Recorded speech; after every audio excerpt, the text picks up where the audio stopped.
Right, so I know quite a few people in the room, and I'll explain a little bit about who I am, what I do in a moment or two. Anybody in work here? Everybody works, right? Who owns their own business? Right, okay, good. So I'm talking to the right people. That's about everybody. So are those the people that are in business? Who has a business plan? Okay, well done. Audrey, I expect to have a business plan. I'll be in big trouble. If anyone should have a business plan, it's Audrey. That's what she does, by the way. If you, those that don't have a business plan, sorry, I don't have a business plan. Yeah, that's okay. Has anybody looked at, if they had a business plan, have you looked at it in the last week? No, month? Well done, you. Excellent. Last year? You get my point, right? Last year.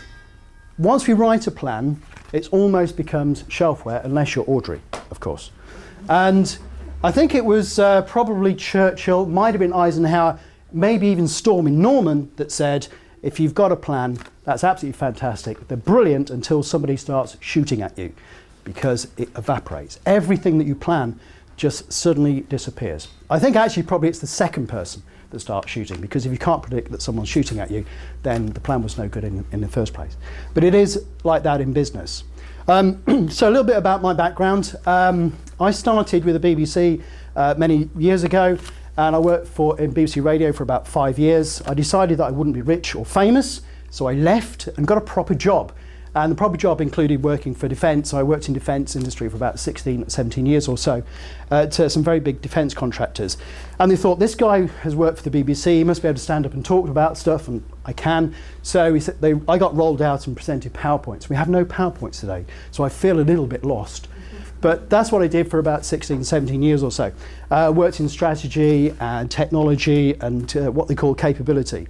And what you learn when you're working for a big company is that you've got a lot of people to do work, but the importance of getting things obviously right is quite important for a big company. You can't sort of lose stuff. And it's the same now I run a small company. I did eventually realise that working for a big company wasn't actually a brilliant idea for the rest of my career. So midlife crisis, decided that I was going to go and start my own radio station, which I did in 2008. It was called the Bay Radio. We spent some time getting it all together. We run a licence, and I started the Bay Radio in this area for Poole and Bournemouth.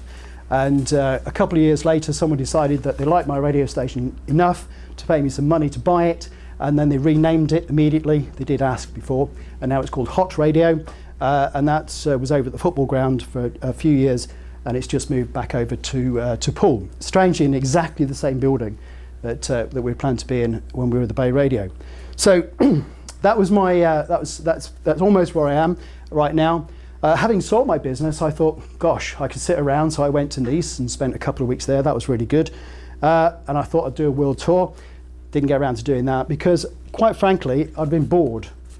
And one of the things I thought that whilst I was running the radio station was to engage with businesses. So a lot of people in this room would have been engaged with the Bay Radio, and certainly people have been on what we do now, which is a business radio program. It's broadcast every single week to about 4 million people. We syndicate this business radio show to 45 radio stations, right from the north of Scotland all the way down to Cornwall and the other side of the country as well. And Hot Radio thankfully play it locally. So if you want to be on the radio, come and see me or come and see Laura, who produces the show, and we can get you on the radio. As long as you've got a good story, we can get you on. And I really do genuinely mean that, because I really do like supporting local businesses where we can. During the radio show, what we did was we interviewed hundreds and hundreds of business people. That's the nature of it. Many of them millionaires. And I don't know if you've looked at it, you've looked on the web, or you've listened to some of these people who have made it in business. What they do is they tell you their backstory. And the worse their backstory is, the better it is, the more motivated somehow that you'll be in listening to them. There's 3 entrepreneurs who spring to mind. So entrepreneur number 1, his backstory is he came to this country and he came here, he didn't speak a word of English, he had 90 quid in his pocket, and he phoned up, he looked through the telephone directory, got himself somewhere to stay that night. Eventually he decided to sort his life out and he wanted to start an airline. That is quite a big step from coming from 90 quid to starting an airline. Definitely entrepreneur, absolutely a very good entrepreneur. And he went along and decided to learn how to fly, got his commercial pilot license, got arrested a few times, started blagging his way to getting a few routes, bought actually a route or two back to Beirut from where he came, and he was right on the brink of giving it all up.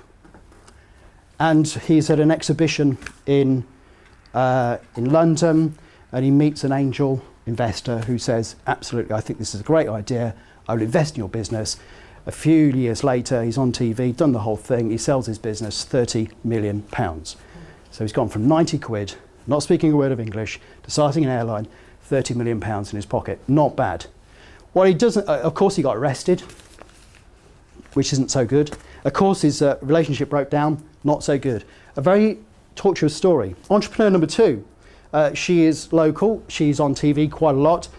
Talking to her, her story is quite interesting as well. She worked with a husband and their business was doing fairly well. They overstretched themselves, got a lot of credit.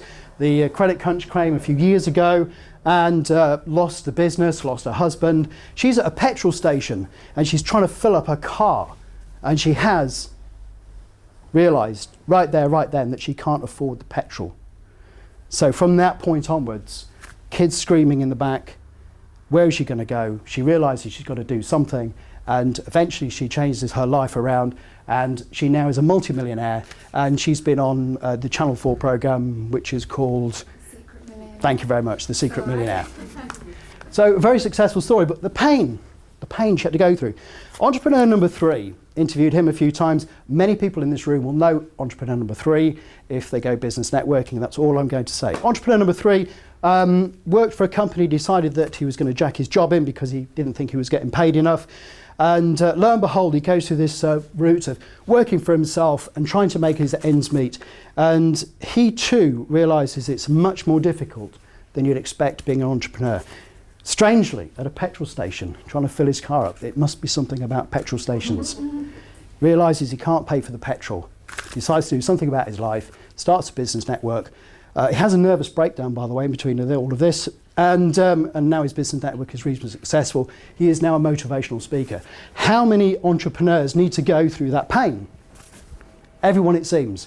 We'd all like to be entrepreneurs, we'd all like to earn a little bit more money, but to be honest, I don't want to go through that pain, and I don't think you should either. So, what we've learnt is that you actually probably don't need to go through that pain to be a successful entrepreneur. And talking to the thousands of businesses, people that I had, many people go down this route and then they realise actually it's probably not a good route. Many people go from being skint running their own business to being skint the next month, to being skint the next month, have you been there? To being skint to begins, and then somehow you start making a little bit of money, and then somehow things get a little bit better.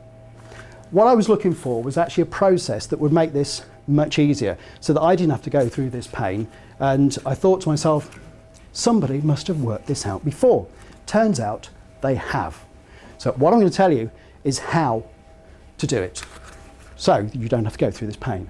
Now, what I hope to do by this afternoon, when you're sitting down there in that business networking, if you can't implement something that I'm about to tell you, I'd like you to email me and say why you can't do it. That's not a challenge, by the way. It's so that next time I've done something different that will actually motivate someone to do something about their business to make it a little bit difficult. Because none of this is rocket science. It is very, very easy indeed. So it's called Lean Startup, and I can't tell you all about Lean Startup because there isn't enough time to do it.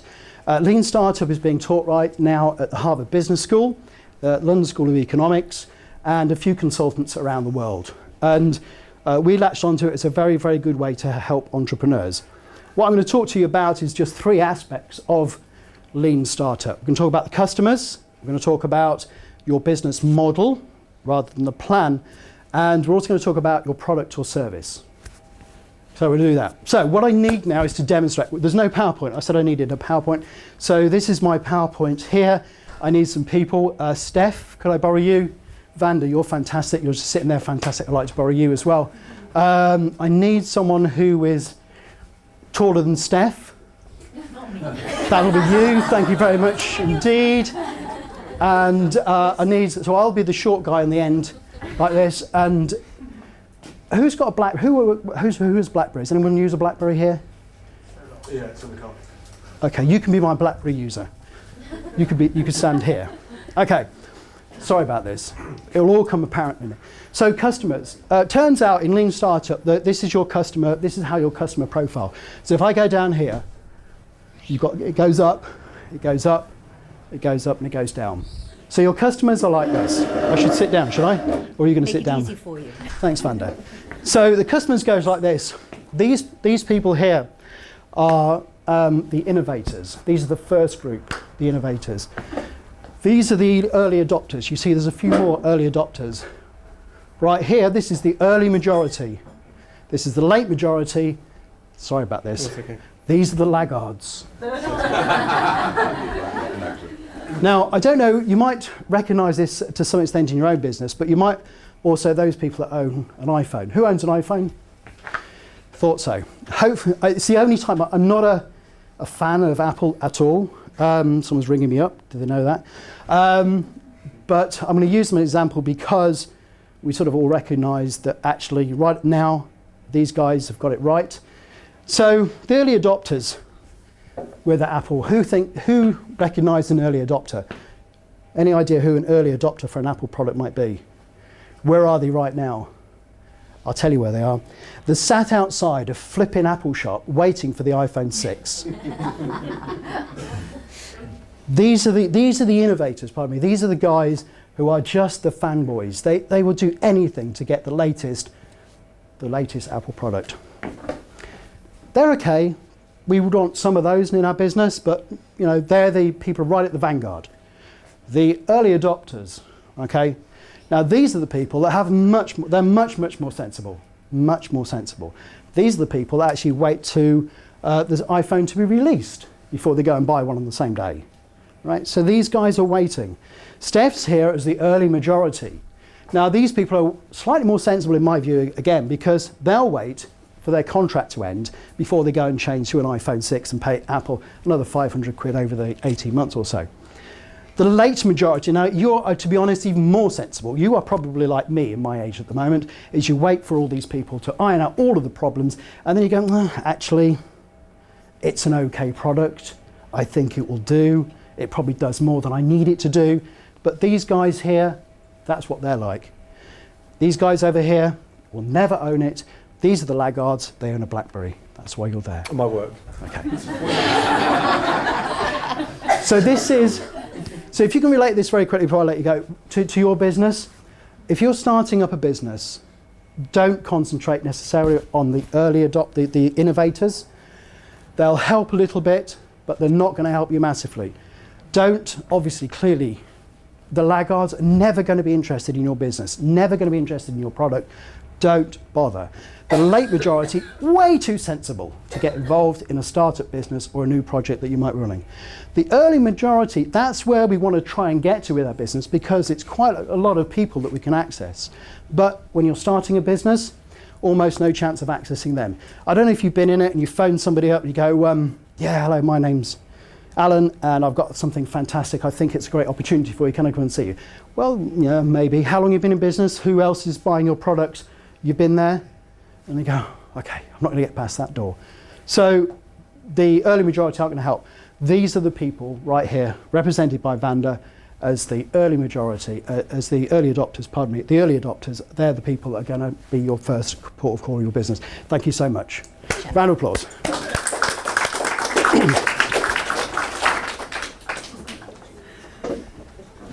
So that's number one of Lean Startup. Number two of Lean Startup is, I know you're not going to be able to see this.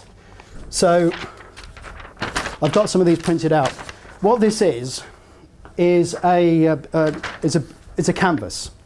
And you can print this off as big as you like. I've got this on a PDF, you can print it off.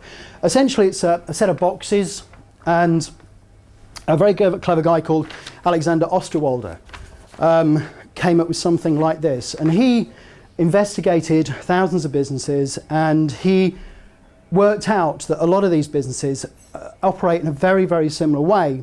and he extrapolated and he worked out actually these guys, they all have customers, they're all solving a problem. The very successful ones have what's called a unique value proposition. They all have very clear marketing channels and very clear customer segments. Again, referring to Apple, I said I wouldn't, but again, these guys have got this right. But maybe you could pick another well-known brand, some of the car brands, have it very, very right indeed. Also on here is about where your money's coming from and the amount that you spend. I've got some printouts of these, and if you're running your business by yourself, you could probably spend an hour this afternoon just writing out a few things. What problems are you really solving in your business?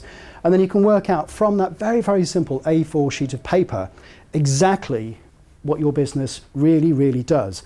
And you can get rid of a load of, pardon my French, crap out of your business quite easily by just working out on the model. So Alexander Osterwalder did that. That's been now changed slightly. So in Lean Startup, it's a key element to Lean Startup. And so I've got those printed out for you. The third element that I've got time to talk about is a minimal viable product, an MVP for short, minimal viable product. So we have an author in our midst, Vanda again.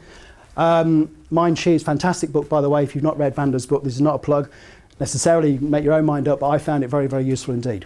So accept Vanda, right? What would you expect the minimal viable product to be for a book? What can we get away with? A cover and some paper and some words. Yeah, on those bits of paper would be? Story. Information. Yeah, your plot. Pictures. Yeah. Yeah. Something engaging. Some value. Yeah. Value. All of those I think are valid. I don't think that's necessarily the minimal viable product. Message. The author. Yeah, maybe if the author's got some traction, some history, absolutely. Marketing. Yeah, that might help as well. I think the minimal viable product for a book, and Vanda's going to correct me, I'm pretty sure, but the minimal viable product for a book is a title and a table of contents. A title and a table of contents. That is it. So what can you do? So maybe this afternoon you might think, I've always got that book. I've always wanted to write that book. Title, table of contents. Your first stab probably isn't going to be the finished item. How many iterations did your book go through? Hundreds. Right. And your first table of contents was okay, but? Very simple, so we could work from it, but it was very different, all the bits, by the time it was finalised. So as a minimal viable product, what do you do? Well, remember the early adopters. That's the people you've got to target. So in social media now, you can come up with this is the book title, get yourself onto LinkedIn, and you can go to the people in your network in LinkedIn and say, I'm thinking about writing this book. Here's the title, here's the table of contents. What do you think? Would you buy this book? Sure as eggs are eggs, they will tell you how good that book is going to be. Some might go, fantastic, I've always wanted that particular book. Others will say, actually, you've got to change X or you've got to change Y. So what you do is you change it, and that becomes your minimal viable product again, and then you go to the market and you refine, until the point is that you've got maybe a few hundred, maybe a few thousand people that are committed to buying that particular book. Then you can go to a publisher and say, hey, I've got this book, this is the title, this is the proposed table of contents, I validated this for you, can I have some money please to help me publish this book? Some will say no, somebody might say yes. That's your minimal viable product. So if you think about it for your business, and here's a minimal viable product for ours. Working in the media, one thing that people want to buy is they buy off of a rate card and they have a media pack. So if you ask if you're dealing with the media, you ask for a media pack. The media pack is great for a company like mine because it actually enables us to have a minimal viable product, which is just the media pack. We haven't produced anything, but we've produced the media pack. It's a very good outline of what we are proposing to do in terms of our products, who it's targeted at, and how much it's going to cost. That's the media pack. And granted, it takes maybe a couple of days, maybe even a couple of weeks to get the media pack into some shape. Maybe your business can be the same. Maybe you could go to a market, the early adopters, and you could find those early adopters, develop that group with a minimal viable product. So the other thing about the final thing really about this is back to this canvas, is we can develop our product, we can develop our service using the minimal viable product. In Lean Startup, what it enables us to do is it enables us to refine our business model. This, my friends, is your plan. This is the bit that you stick up on the wall. This is the bit that says, what is my business about today? And exactly, you've got it on one A4 sheet of paper. So that's all I've got time for. What I haven't got, there's a few things I haven't had time to tell you, but are there any sort of questions at that point? Any? Yeah, have you got a fiver for petrol, please? £5 for petrol. £5 for petrol, yeah. Yeah. Maybe you just want me to come and help. Maybe I could do that. Anybody else? Any questions? What does your business actually do then in terms of promoting your radio promotions company? How do you help businesses? We're a media production company, and we have one of our brands which is called Let's Talk Business. And Let's Talk Business is a radio program that gets syndicated to 45, 50 stations every week, which has this 4 million audience. And in May, we're doing a TV version of the program. We're up at the business show at Excel, and if anyone's going to that, it's a fantastic business show if you're going up there.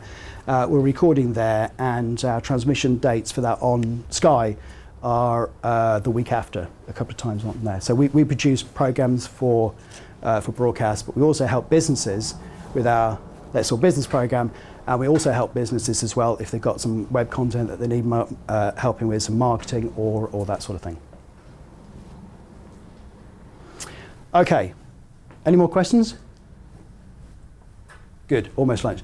What I haven't, there's a couple of things I haven't talked about, is the process by which you go through and you develop your minimal viable products. And I also haven't talked about how you make money using Lean Startup.